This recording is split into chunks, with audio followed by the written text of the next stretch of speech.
Hey guys, new day, new night, I guess. Different car, not a new car, but Aaron's car. It's Sunday, February 18th. I got a request a couple days ago for an appointment today, and the guy was only available originally at 8 p.m. And it's not ideal, right? I obviously would rather be at home drinking wine, but it's literally 2 documents. So 2 signatures, 1 signature in my notary book, and then I'll be out of there. So honestly, it's going to be about 35 minutes to get here. So an hour and 10 minutes of driving, probably 5 minutes at the appointment, and I was able to get $85 out of it. So worth it. I'm nearly there. Well, yeah, just thought I would hop on and say hello, since this is kind of different, right? I'm not usually out at 8 o'clock doing appointments, but it's an option if you ever do venture into the world of being a signing agent.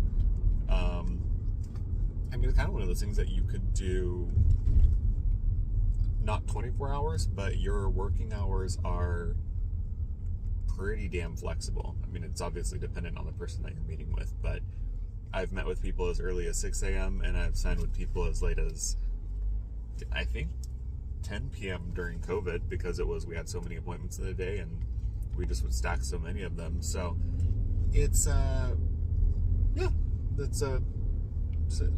that was an interesting little look into the signing agent world, job, whatever you want to call it. Yeah, that's it though. Should be pulling up on his apartment in a second, and I will check back in with you when I'm done. Alright guys, like I said, literally not even 5 minutes. That's where I was signing. We're in Santa Monica right now. So yeah, that's kind of one of those things where I feel like when you hear people talking about how much money you could potentially make, this is definitely one of those instances, right? So if you think about it, the appointment itself took literally 5 minutes. It took me longer to find his apartment than it did, because there's an alley here, but then there's a main house and whatever. It took me longer to find his apartment than it did for him to sign. But, so that's one of the things where it's like, okay, one of those sweet deals where they originally sent the request, because you kind of get requests like Uber Eats. It's like, hey, are you available on Sunday at 10 or Sunday open time, whatever, and you just accept it. So originally this appointment was like, hey, are you available on Sunday open time for $70? And they called it a single doc. So I saw, I'm like, well, first of all, this is not a single doc. So I countered them at $95 because they're requiring a scan, and it was multiple documents. Granted, it's 2, but this is one of those things that's like a number 1 pet peeve for me, and I don't know if any of you guys are signing agents, if you see this with Banxer specifically, but it's a pet peeve of mine, because these companies, they already make so much money off of us, and I'm not saying that we don't get a lot of business, but they already make so much money off of us that it irks the shit out of me when they just try to take more. And it's one of those things where I've gotten into it with title agents because I guess I should say what I'm talking about. My number 1 ick is when title companies, I get a request that says single doc, and then it is like 2 documents or 3 documents. Now, yes, that's me being maybe bitchy, but I don't think so. When something is called a single doc, hold on one second. Sorry, I needed to get my directions. But to me, if something is a single doc, single is 1. If I'm single, I am 1. I'm not 2, I'm not 3. If I'm ordering a single hamburger patty, I am getting 1 hamburger patty. I'm not getting 2, I'm not getting 5. Like, single is 1. So it just pisses me off, because you get these title agents where it's like, they expect you to go above and beyond and go over the moon and bend over backwards. you need to do this appointment at 6 a.m., but I need you to have the scanned back original copies at 5 a.m. And it's just like, obviously I'm being facetious, but it's just these unreasonable things. And then on top, BankServe is making, for this appointment, they probably charged $120 to $150 for this appointment that they originally wanted me to do for $70.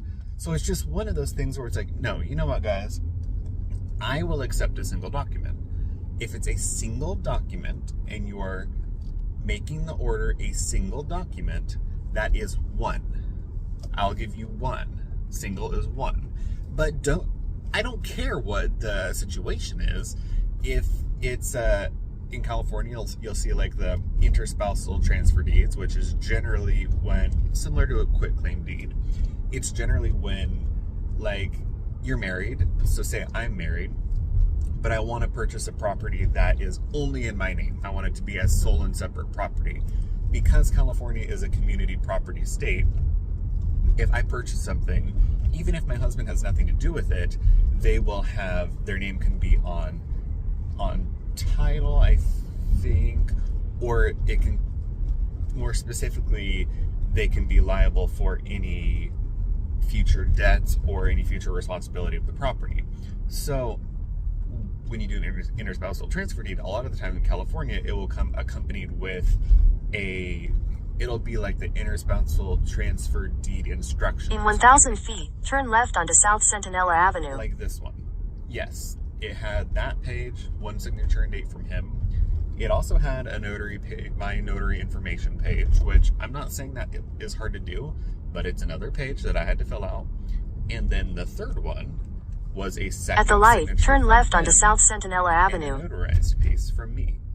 So that is 2 documents for him and 1 document for me. That's 2 pages. That's 3 pages. That's 3 documents. That's not a single. So it's just one of those things. Let me know if any of you guys are signing ages. I don't know, or if you've by chance stumbled across this page and that resonates. It's just one of those things, right? Like, I'm sure every industry has an ick. That's my ick. Like, it's not. But it's also my trick. So I always say when you're working with these signing services, like, you're never going to feel, I never feel good at the end of the month. Like, I always feel when you're working with these, either the title companies or you're working with the signing companies. In a quarter mile, turn right onto the I-10 East Santa Monica Freeway ramp. Like, they already take a huge cut as the service provider. Basically, they're the middleman fee, which I understand because I wouldn't get this business without them. But you always feel like they're getting a cut. This person's getting a cut. This person's getting a cut. The title company can make 1,000 mistakes, but if you make one mistake or you do one thing slightly off, turn right onto the I-10 East ramp for you to give up your fee. And it'll be something so stupid. You've done 400 pages correct. In one of them, they continue on I-10 East for 7 miles. Didn't put the date, or you did an acknowledgement instead of a drat or something. It'll be something so minuscule that could not even be on a recordable document. It could be on a benign document that could be corrected later, and they will immediately ask for the entire fee to be given up. So it has become one of my tricks where a lot of the time, if I don't have an appointment at that time, I'll take a single document when I see it come, because I know, and this is obviously just monkey math in my head, but I would say probably 75% of the time when I accept a single doc appointment, it is multiple documents, which means that appointment immediately goes from $50 to $75 if it's without scans, or from $70 to $95 if it's with scans. So I know it doesn't sound like a lot of money, but that's $25 for an appointment. If you do, I don't know, well, 10 of those, that's $250. I can easily do 10 single doc appointments in a month. So if you do 100 of those in a year, that's a lot of money. I mean, every bit of money counts.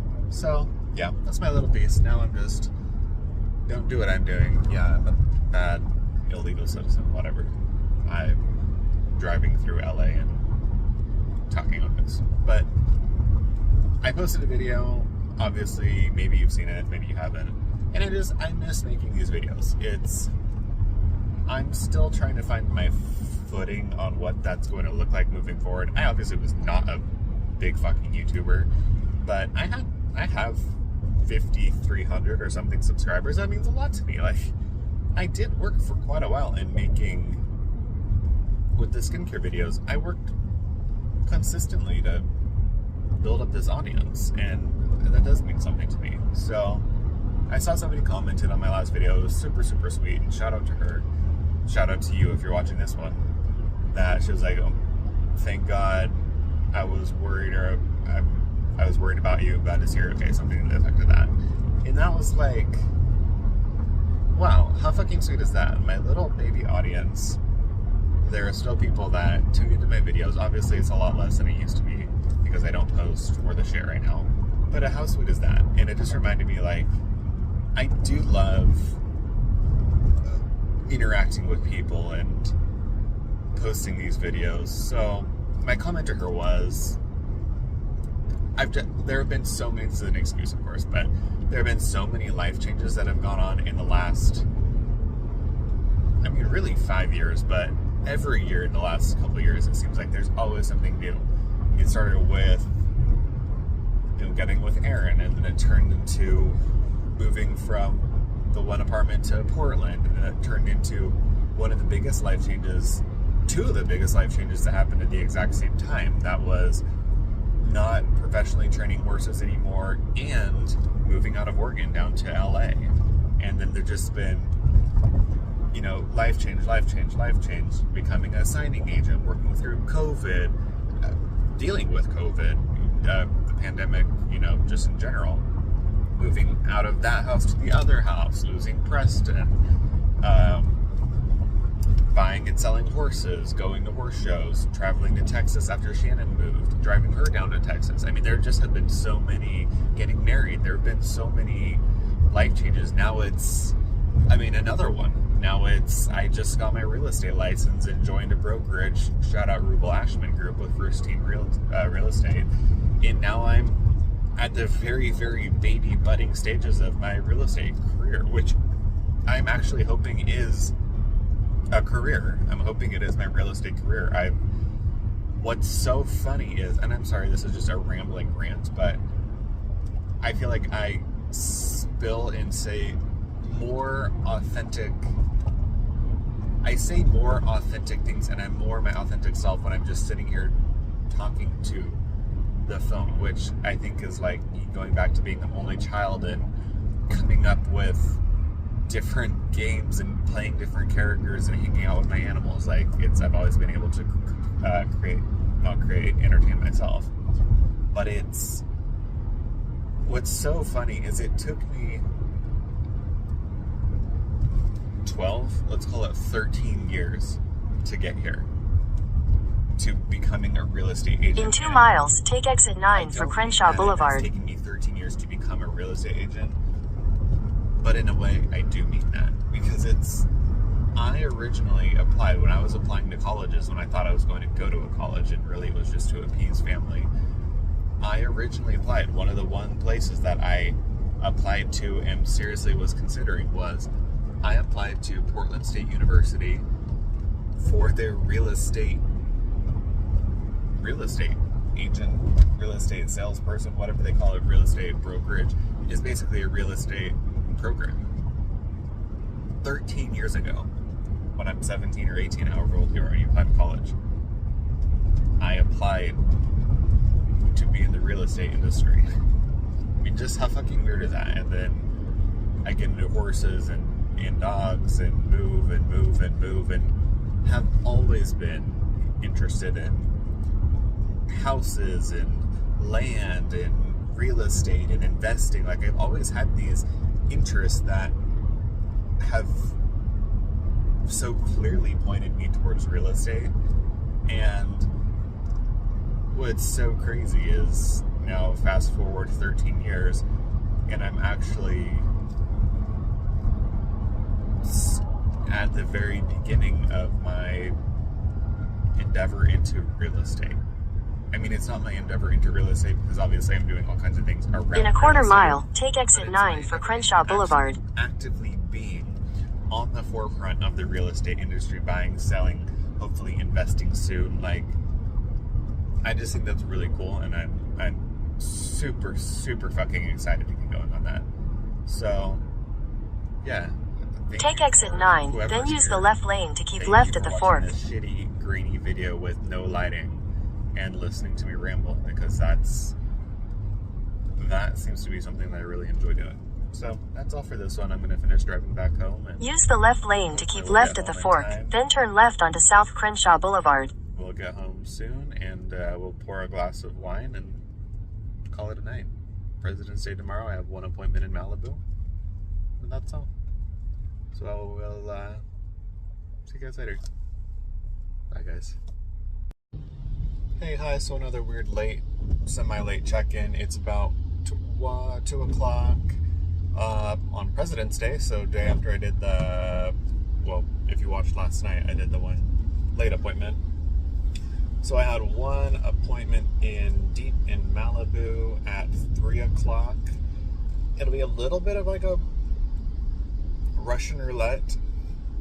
This one is, the docs are being sent, all of the docs are being sent to my signer's home, which I usually do not like when they do that. It just leaves a lot of room for error, because everything is being signed on one original set of docs. So not only do we have the original signer's signature on these docs, then I have to get my signer's signature, all of my notarized pieces, then that has to go back to Texas. So it's just, whenever they send it like that, it's like the least preferred method, because one, you're assuming it gets from the signer in Texas to my guy in Malibu. Two, you're hoping that it gets there on time. I asked him to please text me when docs arrive. He hasn't done that, so it's going to take me about an hour to get to Malibu, so I needed to leave. So we're hoping that by the time I get there that he has docs, or he just decided not to text me for whatever reason. Three, then docs have to go from me to them. So, and it's, FedEx and UPS are great, but things do happen, and if those docs go missing, there are no original documents, which means everything has to be re-signed, which means instead of just one person having to re-sign because they're doing their one original set, everybody has to re-sign.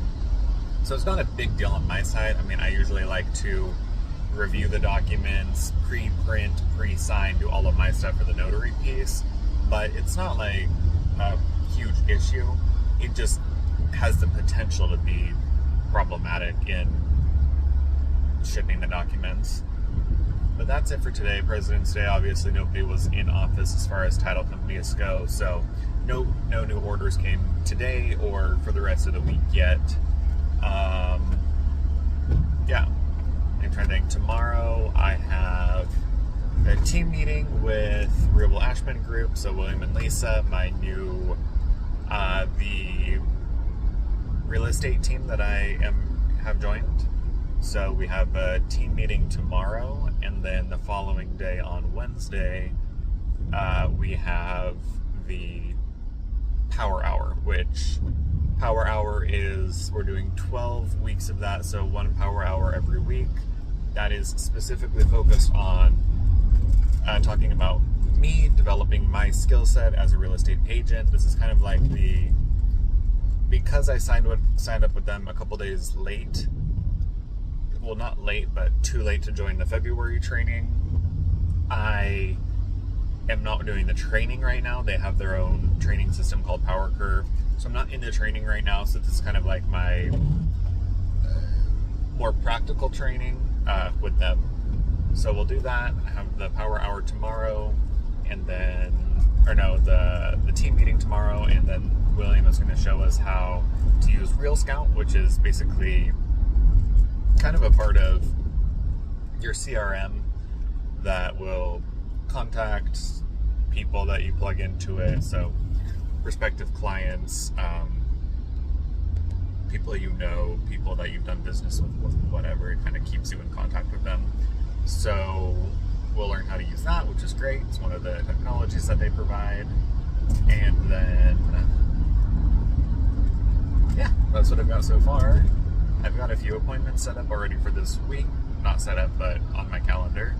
So that's that. And then I will go down next week think on the 28th, 27th, I'll go down to Texas and we'll make our way towards Scottsdale, Arizona for Sun Circuit Horse Show.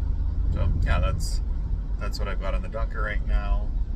I'm not actually sure how many horse shows I'm going to get to go to this year. I'm on the fence whether I'm trying to sell the one horse, Gatsby, the 3-year-old that I had last year, he's 4 this year. Working on getting that done. Still have not received payout from the Bankser from COVID, so it's been a whole thing. We had an arbitration that we had to do. We won arbitration. We're given our money plus a little bit of damages. Now we had to file the judgment against Bankser because they still haven't fucking paid. So waiting for that. So I'm kind of struggling right now because I have all this money up in the air, but I don't have any of it. So, like, I have the horse that is for sale, hasn't sold. That's a chunk of money. I've got over 20 grand that Bankser owes us that has been owed for over 2 years now. This is from COVID. It's from 2021. That was never paid, and that's there. I mean, it's like, so it's the last year really, but the last 4 months specifically have been quite difficult because a lot of debt was racked up. A lot of debt was racked up in supporting work, myself working to collect the money that they never paid to us with Bankser specifically. We were doing all these appointments. I've talked about this before, but we were doing all of the appointments during COVID, 10 appointments a day, which meant we were going through 5,000 page box of paper per week, ink, gas, time, all of this stuff, and then we weren't getting paid for it. But it's kind of like you needed to work to get money with the idea that you're going to be getting paid because you have been paid. It was this whole convoluted web of bullshit that now we're trying to collect on, which has been less than difficult, which is strange from a multi-billion-dollar company that has already received funds from, they've already been paid from the work that we've done and double what we've done and all of this stuff. So now I'm considering, I think I'm going to have to sell my horse that was supposed to be my show horse because I don't have any money right now. I mean, I have money, but I don't have any money right now. I'm not going to be able to support a show horse. I'm certainly not going to be able to go pay for horse shows. And the problem is all of this stuff is contingent on each other. And I don't mean to complain. I'm getting back into making videos and I'm just sharing my life with you in the most raw, authentic way that I can. So that was part of what prompted me to finish pursuing the real estate thing.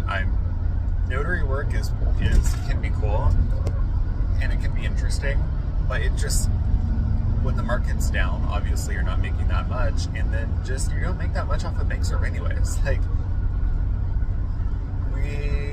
during COVID, I was doing about $7,500 to sometimes $10,000 months, and we were getting paid $500 to $2,000 at most. So we went to a lot of debt supporting that, and for me, I'm tired. Sorry, I'm trying to find an angle where it's like I'm not looking at you, but for me, I'm just tired of the notary work does take quite a bit of time, right? Even if it's a short file. Like, look at that one that I did last night. It only took me 5 minutes to do it, but it was an hour to drive there, an hour to drive home. I had to schedule with the guy, prep docs, all that stuff. So yeah, it was a 5-minute appointment for $85, but it was really probably about a 2.5-hour appointment by the time you think of all the stuff that had to be done for it, which is still good money. But now break that down into a different appointment. Now, say my appointment was 150 pages, 1 hour, and it took an hour to get each way. Now that doesn't look that good, and you're getting shit on, and I don't feel what you're getting paid. I think it's a good side gig, but what you're getting paid is just simply not enough with what you're dealing with.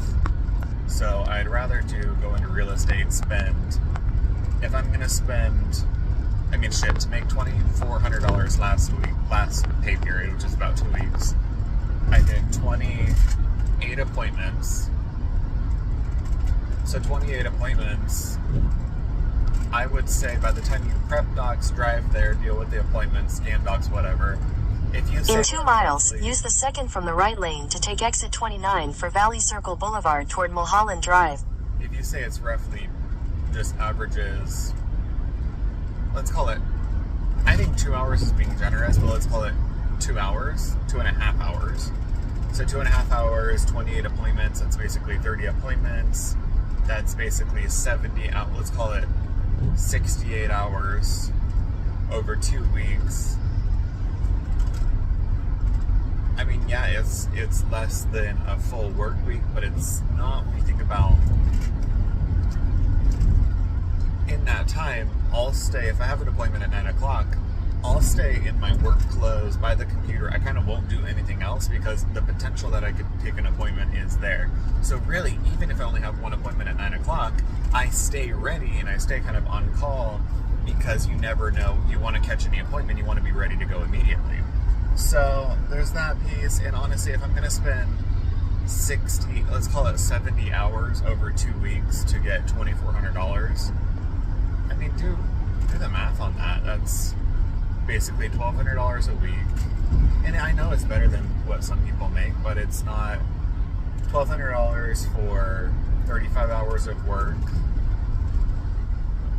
In half a mile, use the second from the right lane to take exit 29 for Valley Circle Boulevard toward Mulholland Drive. I want to make a lot more. I don't want to be scratching, barely paying off debt, going negative again.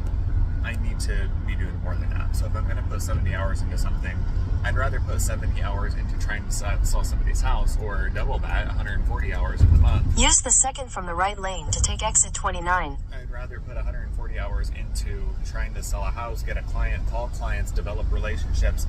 I'd rather do that. In 1,000 feet, turn left onto Valley Circle Boulevard.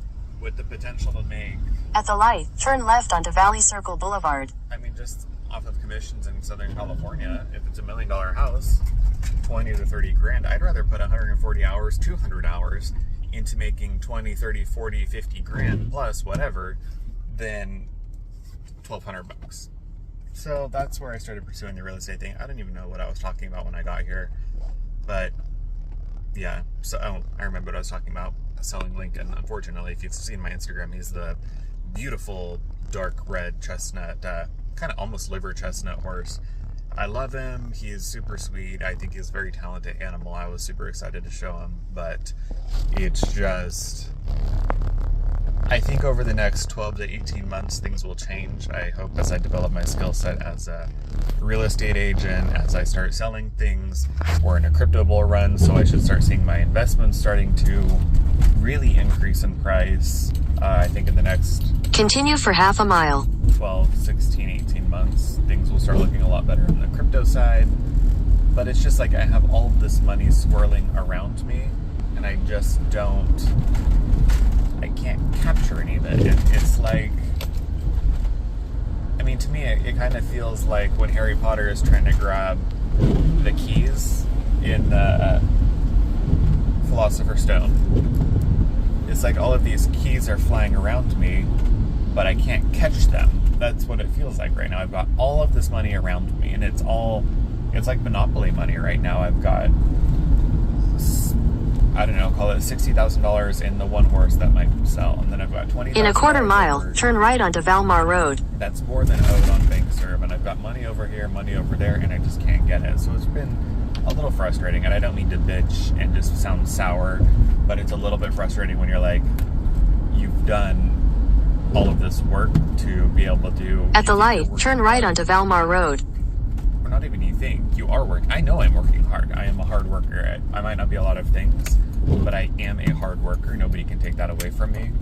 So it's frustrating. You're like, you know you're working hard, and then you have... Continue for 1 mile. Nothing to show for it. I don't really have anything right now. So, need to make some changes, and it's kind of like one of those horrible need to be an adult realities that I think I'm going to have to sell Lincoln, because what I need right now more than anything is cash. I need cash. I have a lot of things I have to fucking pay for.